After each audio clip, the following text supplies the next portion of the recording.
Halo guys, makasih banyak ya udah mampir di video ini. Di video ini aku mengajak kalian mundur sedikit buat bahas satu kasus yang sempat pecah banget di Padang Pariaman. Sumpah ya, ini kasus beneran tragis dan bikin sakit hati banget. Korbannya ini seorang perempuan yang nasibnya itu, gak ketolong.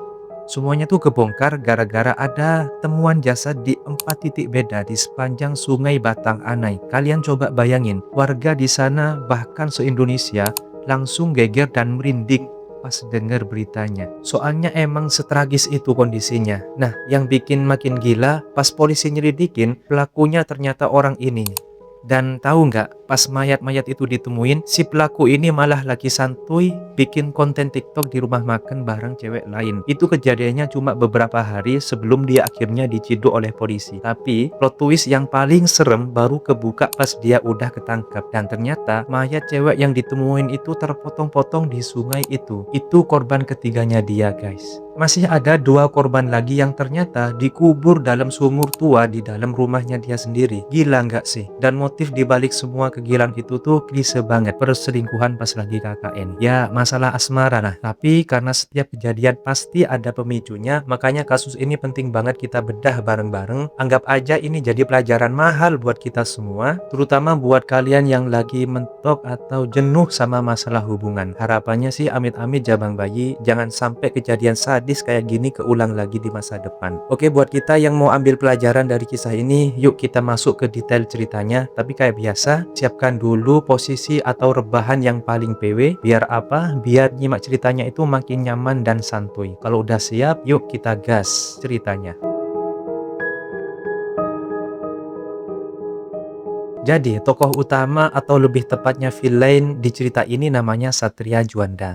Tapi orang-orang biasanya manggil dia itu Wanda. Nah, si Wanda ini tinggal di Nagarai Sungai Buluh yang ada di Padang Pariaman. Di rumah itu kondisinya ini agak sempit. Dia ini cuma tinggal bareng 2 kakak dan 1 adiknya. Bapaknya ini udah meninggal, ibunya juga udah nggak tinggal di sana. Nah, kakak perempuannya ini nikah dan pindah ikut suami. Terus kakak cowoknya yang tadinya polisi, malah kena kasus narkoba, kemudian dipecat dan dipenjara. Jadilah di rumah itu sisa si Wanda berdua doang sama adiknya. Kita mundur dikit ke tahun 2015, pas Wanda masih SMA, dia ini mulai pacaran sama teman sekolahnya, yaitu namanya Siska Octavia Rusdi. Panggilannya ini Cika. Rumah mereka tuh deketan. Jadi Wanda ini sering banget apel ke rumah Cika. Dan saking seringnya, dia ini udah akrab banget sama orang tua Cika. Lanjut ke 2018, pas lulus SMA, mereka sempet LDR nih. Wanda ini nekat merantau ke Pekanbaru buat tes polisi. Tapi ya nasib berkata lain, dia nggak lulus tesnya. Dan karena gagal, Wanda ini balik kampung dan kerja jadi pengangkut pasir di sungai. Meskipun kerjanya kasar, hubungannya sama Cika ini tetap jalan. Wanda masih rajin main ke rumah Cika dan orang tua Cika ini udah ngasih lampu hijau alias restu lah. Di mata calon mertuanya, Wanda ini cowok yang baik, cowok yang sopan, dan kelihatan serius banget sama anak gadis mereka. Kita masuk ke 2020, Cika ini mulai kuliah jurusan manajemen di Padang. Dan sejak kuliah inilah Cika ini jadi sibuk bolak-balik kampus ke rumah yang jaraknya itu lumayan, sekitar 40 menitan kalau naik motor. Cika ini anaknya yang pinter, dapat beasiswa KIP juga karena emang ekonominya lagi pas-pasan. Di kampus ini Cika punya circle baru, termasuk sahabat deketnya yang namanya Adek, sama kakak tingkatnya si Dinda. Ingat-ingat nama ini ya, karena nanti bakal nyambung ke tragedinya. Saat itu hubungan Cika sama Wanda makin serius. Malah Wanda ini udah ada omongan mau nikahin Cika pas lulus nantinya. Orang tua juga sudah setuju, teman-teman Cika kayak Adek dan Dinda juga udah kenal sama si Wanda. Tapi masuk akhir 2023, pas Cika udah 3 tahun kuliah dan lagi KKN, mulai deh tuh ada retak hubungan di mereka. Ini awal petakannya. Wanda ini ngerasa kecewa berat, sakit hati banget gara-gara dia baca chat WA yang isinya itu indikasi kalau Cika ini selingkuh pas KKN. Dan yang bikin Wanda makin murka, dia nuduh si Adek, yaitu sahabatnya Cika tadi, sebagai orang yang ngajarin Cika buat main serong. Padahal Wanda ini ngerasa hubungan mereka lagi serius-seriusnya.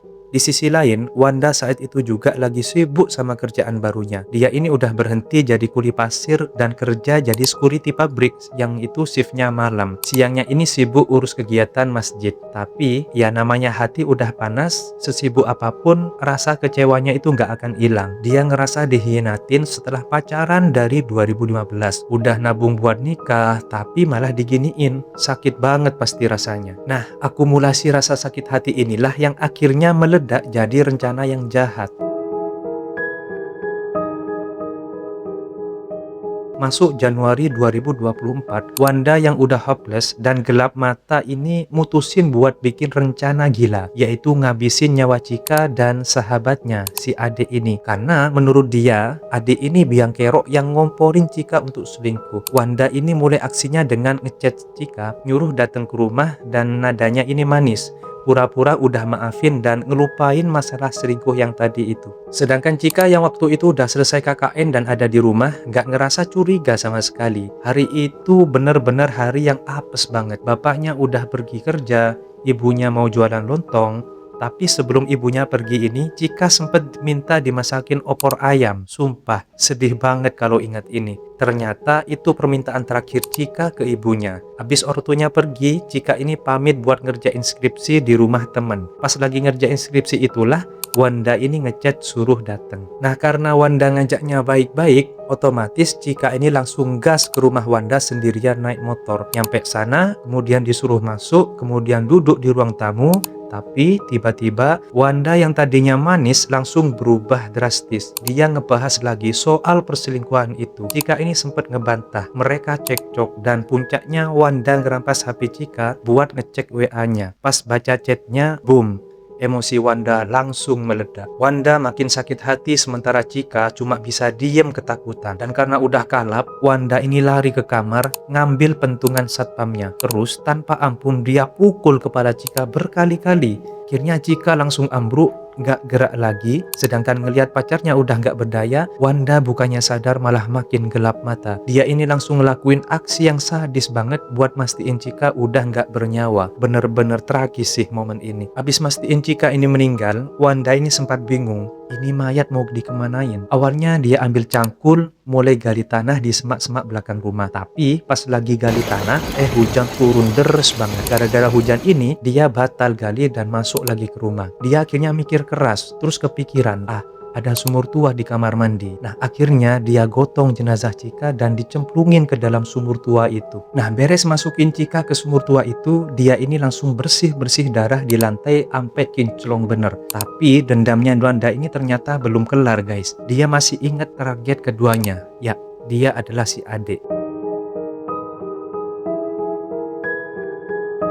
Detik itu juga dia langsung keluar naik motor, langsung tancap gas ke rumah Adek yang jaraknya ini 40 menitan di area kampus Padang. Nyampe sana dia hubungin Adek nyuruh keluar sebentar dan pas ketemu Wanda ini pasang muka melas minta tolong. Ya alasannya klise tapi meyakinkan. Dik tolongin dong, ban motor Chika bocor di rumahku. Dia butuh bantuan loh. Intinya dia ini mancing Adek biar mau ikut ke rumahnya atas nama solidaritas temen lah. Karena mikirin Chika, Adek ya setuju aja. Dia dibonceng Wanda balik ke TKP. Nyampe rumah Wanda, dia disuruh masuk. Katanya Chika ada di dalam. Adek juga lihat motor Chika parkir di depan rumah Wanda. Jadi ya dia percaya aja dan masuk duduk di ruang tamu. Begitu Adek masuk, kelak. Pintu langsung dikunci Wanda dari dalam. Suasana langsung berubah mencekam. Wanda langsung interogasi Adek. Ngapain kamu ngajarin Chika selingkuh? Kurang lebih seperti itulah. Adek sempat ngelak, tapi langsung kicep. Pas Wanda nyodorin bukti chat dari HP Chika. Gak pakai lama, Wanda ini ambil lagi pentungan maut tadi.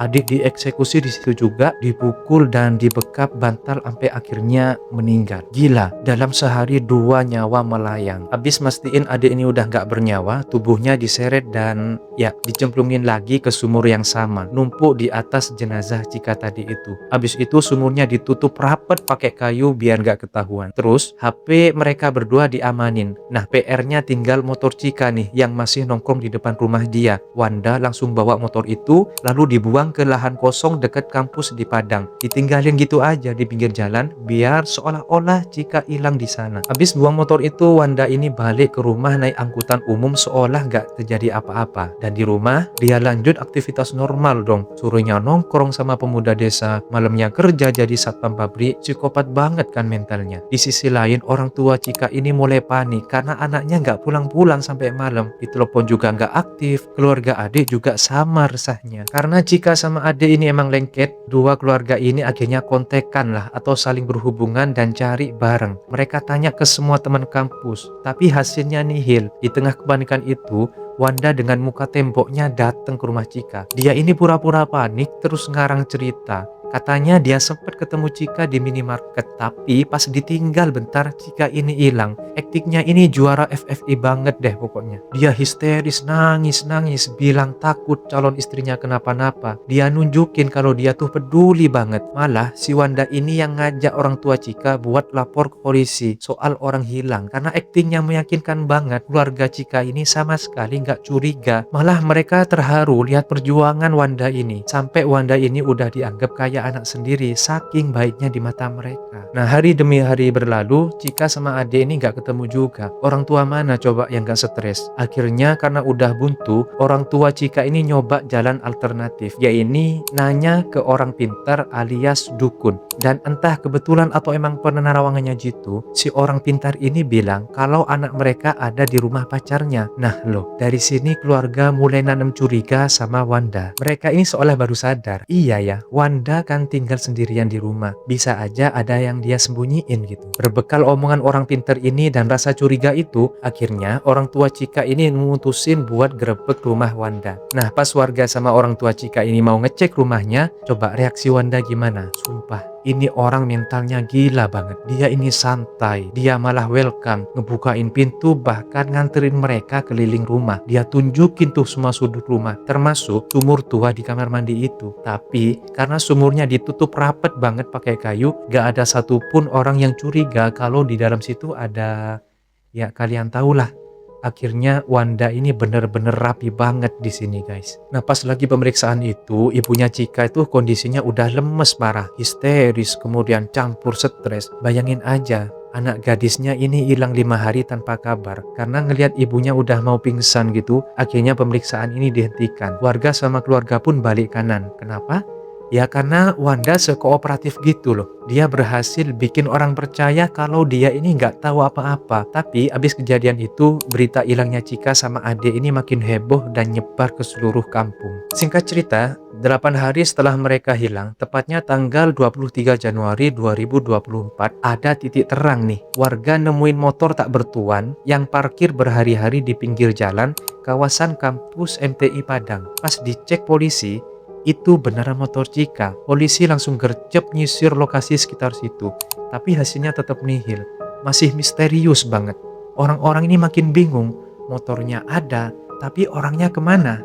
Gak ada jejak sama sekali. Akhirnya sementara pencarian buntu, kondisi keluarga Cika ini terutama orang tuanya itu makin drop. Bapak sama ibunya ini sakit-sakitan karena kepikiran terus siang malam. Mereka cuma bisa berdoa berharap anaknya ini balik dengan selamat. Akhirnya waktu terus berjalan, sebulan, 2 bulan masih zonk juga. Sampai akhirnya masuk bulan April 2024, pas momen lebaran nih, si Wanda dengan muka temboknya datang lagi ke rumah Cika. Dia bertamu, salaman sama orang tua Cika, bahkan ngasih THR buat adiknya Cika. Keluarga Cika yang masih sedih ya nerima kedatangan Wanda dengan tangan terbuka. Mereka nggak sadar kalau orang yang lagi duduk, yang lagi ngobrol dan sok peduli di depan mereka itu adalah monster yang udah ngabisin anak mereka. Sumpah ya, ini level jahatnya udah di luar nalar. Waktu berlalu sampai November 2024, alias 11 bulan Cika hilang. Bapaknya Cika ini kesehatannya makin anjlok karena nahan rindu dan sedih. Akhirnya 14 November pagi, bapaknya Cika sesak napas parah dan dilarikan ke rumah sakit. Tapi takdir berkata lain. Sore harinya, ayah Cika ini meninggal dunia. Sedih banget guys. Beliau meninggal dalam keadaan masih nyariin anaknya. Masih penasaran anaknya itu di mana. Sementara si Wanda, dia masih bebas berkeliaran. Gak ada rasa bersalah. malah merasa dirinya ini hebat karena aksi jahatnya nggak ketahuan sama sekali. Nah, karena merasa aman dan sukses ngilangin jejak dua korban sebelumnya, naluri membunuhnya ini muncul lagi. Juni 2025, Wanda mulai nargetin korban ketiga. Kali ini korbannya adalah Dinda, teman kampusnya Cika juga. Sedangkan Dinda ini sebenarnya kakak tingkat Cika angkatan 2018, tapi sempat cuti kuliah karena kendala biaya. Dinda ini tipe cewek yang tangguh. Dia kerja keras dulu buat nabung biar bisa lanjut kuliah sendiri tanpa ngerepotin orang tuanya gitu. Akhirnya setelah tabungannya cukup, Dinda ini lanjut kuliah lagi dan sering sekelas sama angkatan bawahnya termasuk Cika sama Ade. Dari situlah mereka ini jadi bestie dan otomatis Dinda juga kenal sama si Wanda. Oke, masuk ke tanggal 14 Juni 2025, sehari sebelum kejadian. Dinda ini sempat ngubungin temennya yaitu Putri buat pinjem duit 20 juta. Gede banget kan? Putri kaget dong, buat apaan? Dinda cuma bilang buat keperluan temennya tapi nggak nyebut namanya siapa. Dan ternyata itu jadi komunikasi terakhir Dinda karena besok paginya 15 Juni Dinda sama ibunya ini pergi ke kondangan di Pariaman. Jam 11 siang mereka balik ke rumah di Sungai Buluh Utara. Nah pas lagi di rumah nih, tiba-tiba Wanda ini nelpon Dinda. Dia nyuruh Dinda datang ke pabrik bata ringan tempat dia kerja. Alasannya, Wanda ini lagi kesel dan mau nagih utang ke Dinda yang katanya sih 3.500.000. Dinda yang polos ya nurut aja gitu. Padahal di waktu yang sama ibunya Dinda tuh ngajak dia ke rumah tantenya. Coba bayangin, kalau aja Dinda nurut ibunya mungkin dia masih hidup sampai sekarang. Tapi Dinda nolak dan pamit mau ke teman-teman. Lagi-lagi dia nggak nyebut nama Wanda. Jam 12 siang Dinda cabut sendirian naik motor. Nyampe di pabrik yang lagi sepi, dia ini langsung ketemu Wanda dan langsung dibawa masuk ke ruangan kerja Wanda ini. Dan di situ tanpa basa-basi Wanda ini langsung nagih duit 3.500.000 itu. Dinda bilang belum ada duit dan minta waktu. Tapi Wanda yang emang udah niat jahat dan ngerasa dirinya profesional dalam hal ginian, gak mau dengar alasan, tanpa babi bu, Dinda ini langsung dieksekusi di tempat. Dia dibekap terus dihabisi. Habis mastiin Dinda ini udah gak ada, Wanda sempat mikir mau buang mayatnya ke sungai. Tapi karena takut ketahuan kalau bawa mayat utuh, dia ngelakuin hal yang super sadis. Dia ini ambil parang terus tubuh Dinda jadi 10 bagian. Gila banget, merinding banget aku ceritanya. Potongan-potongan itu dia masukin ke karung dan malamnya sekitar jam 10 dia pakai motornya Dinda buat buang potongan tubuh itu. Biar nggak numpuk, dia ini nyebar di 3 titik beda aliran sungai Batang Anai. Pertama dia buang dari atas jembatan Kembar Kulit. Terus dia geser lagi, buang sebagian di tepi sungai Nagare Kasang. Terakhir, sisanya dia buang di muara sungai dekat pelelangan ikan Padang Sarai, yakni ada di kota Padang. Jadi, bener-bener disebar biar susah ditemuin gitu loh. Kelar ngebuang bukti, dia muter-muter nyari tempat buat ngumpetin motor Dinda itu. Akhirnya dia parkir motor itu di jalan setapak sepi di area perkebunan PDAM Tirta Anai. Habis itu dia pulang jalan kaki dan tidur pules kayak gak ada dosa. Tapi besoknya dia berubah pikiran guys. Motor Dinda yang ada di kebun tadi, dia ambil lagi terus dipindahin ke kawasan kampus di Tabing yang ada di kota Padang. Dan ditinggalin gitu aja di pinggir jalan. Biar seolah-olah Dinda ini hilang di sana.